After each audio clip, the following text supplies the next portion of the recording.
Good morning, everybody. Welcome to an episode of Liam's Library. Sorry I've been away. I've been away for about a week and a half. You know what? And I've got no excuse. I've just been being lazy. Okay, so let's just get right into it. Today is an important short story.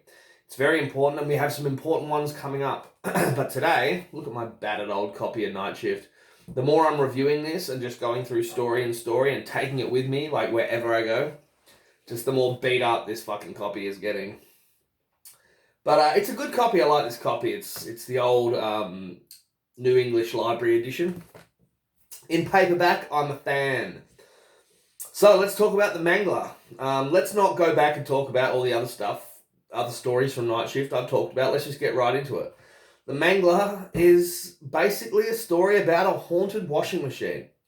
Or a dryer, if you want to, get technical about it.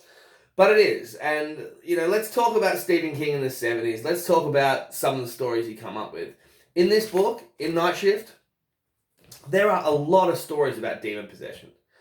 Sometimes they come back as demons. There are just a lot of ghouls and spooks in this book. Now, in his later short story collections, like Nightmares and Dreamscapes and Skeleton Crew, there are a lot of scary stories, but they're a bit changed up between the sci-fi and just the unexplicable and the poetic.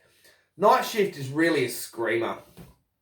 They're all, bar maybe two stories, extreme horror stories, and they're very convenient. So I use that word because I just finished the Mangler again, probably for the 10th or 15th time, who knows now. But I just finished it just now, the Mangler. And it's very convenient, right? So it's a detective, and he's called in to this laundry place called Blue Ribbon, where, the staff is many, and they press and fold and clean sheets for hotels around the area, And so there's a lot of women on the floor, and there's a lot of machines, and there's delivery trucks coming and going, and they do laundry, and they do industrial laundry for the city. And this detective gets called in. His name is Hunton, Detective Hunton, right? He gets called in because there's been an industrial accident. A woman has been pulled in to the Mangler and pressed. And this Mangler is 30 yards long. I'm from Australia, so we don't use yards, but let's call it, I don't know. It's probably 20 meters long, And this is big green industrial monstrosity where the sheets, get fed into it. They get pressed by extreme, ridiculous amounts of heat, and then they get pushed through a feeder and come out the other end. But women have to be there to push them in. And I say women because, listen, Stephen King in the 70s, man, he's very sexist, he's very homophobic, he's very fucking racist. And, I love his writing, but I'm not going to fucking sugarcoat any of the shit that's in Night Shift, especially the next story. Stay tuned for The Boogeyman, when you really see how Stephen King feels about women raising children and what the father should be doing. That's I swear that's directly from Stephen King's own fucking mouth. He probably toned it down a bit over the years because, it's fucking very insensitive.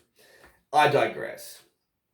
So the Mangler, this detective gets called in because a woman has been sucked into this machine, which shouldn't happen. There's a big safety bar. As soon as a hand goes under it, the machine cuts off, This didn't happen. This woman is in a million pieces and stamped flat and just shredded through the Mangler, and the Mangler's rollers are painted red with human blood, and the stink of hot blood in the air is sickening. Our detective straight away does something he's never done before. He throws up as soon as he sees the body. Now we move on, right? Our detective has a friend, and he's an English professor. So, you've got Detective Hunton and this English professor, Mark Jackson, right? There you go. That's his friend. Now, he's having dinner around Mark's place, and he happens to mention what his day was like, what happened today at work. And what happened was he had to deal with this industrial accident. But there's just something strange about it, So he's just saying, the machine should have cut off. And I just didn't feel right about that big fucking machine. Now, some of the other people, some of the women, they call it the Mangler.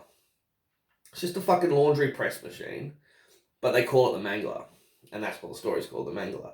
And now it starts mangling. And so after that happens, he tells this English professor. The English professor, his friend, is very interested. Doesn't really say much, but he's very interested. So, the next scene, he's called down there again because someone's fucking arm has been ripped off and put in the machine. So now shit's going down. There's stuff going down right now. Our detective talks to the maintenance man who works on that machine.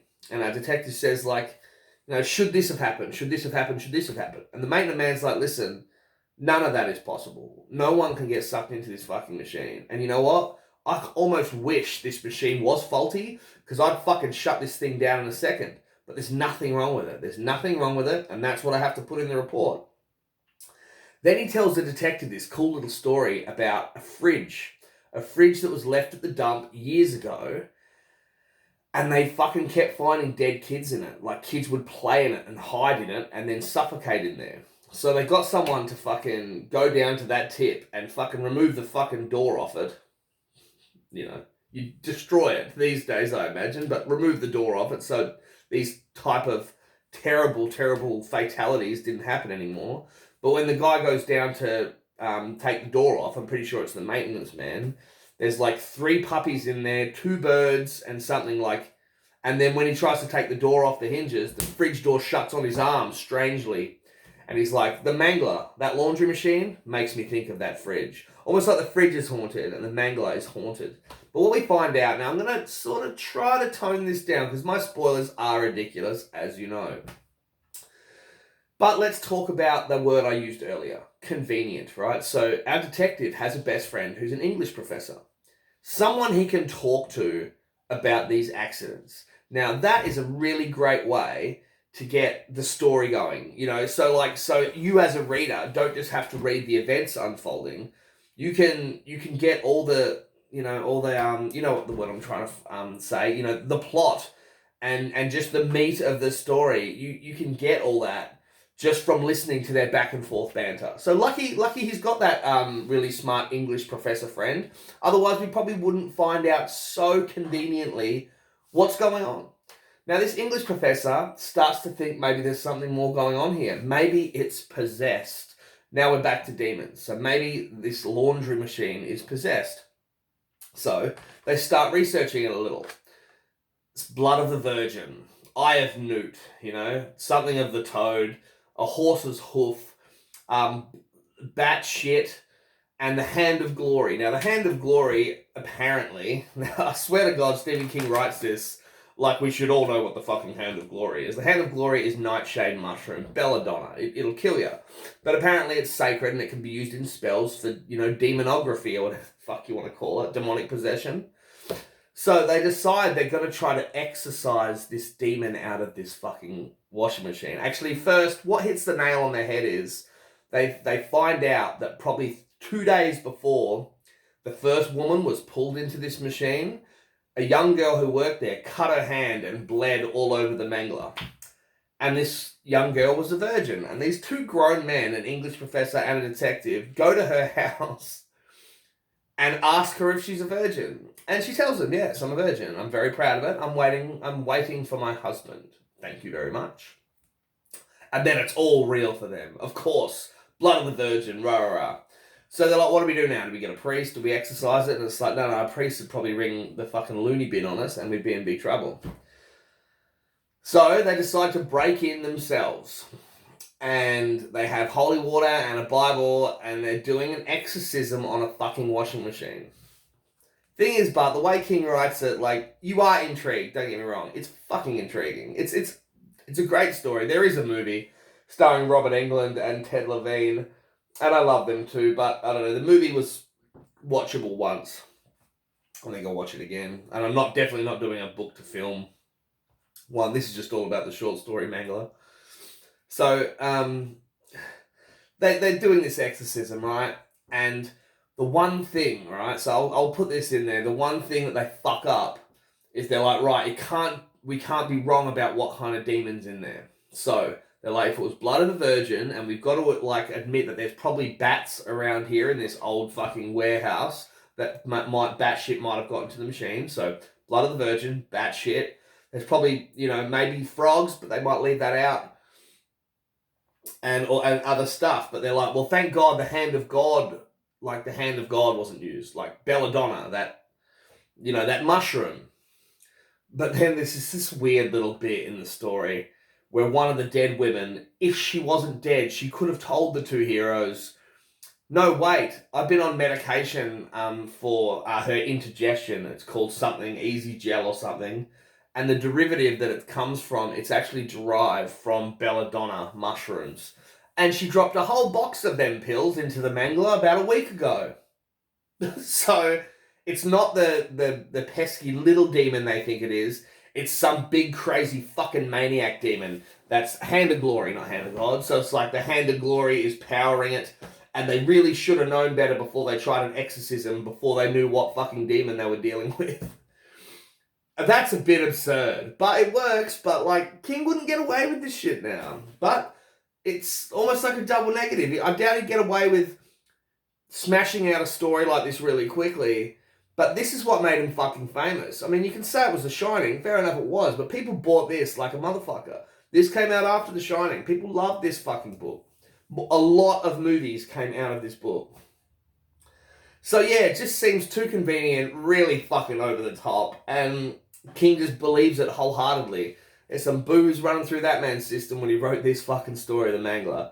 Anyway, they start the exorcism, and then when they start splashing holy water and reading from Leviticus, the fucking washing machine, laundry, dryer, fucking Mangler wakes up and starts fucking running, right? This big belt, faster and faster. They splash it with fucking holy water, and they can hear metal screeching, and it starts to kind of convulse and fucking move and change shape, but it's going faster and faster and faster, and all these sparks are coming out of it, and all of a sudden the sparks grow into these big two glowing fucking eyes the size of footballs.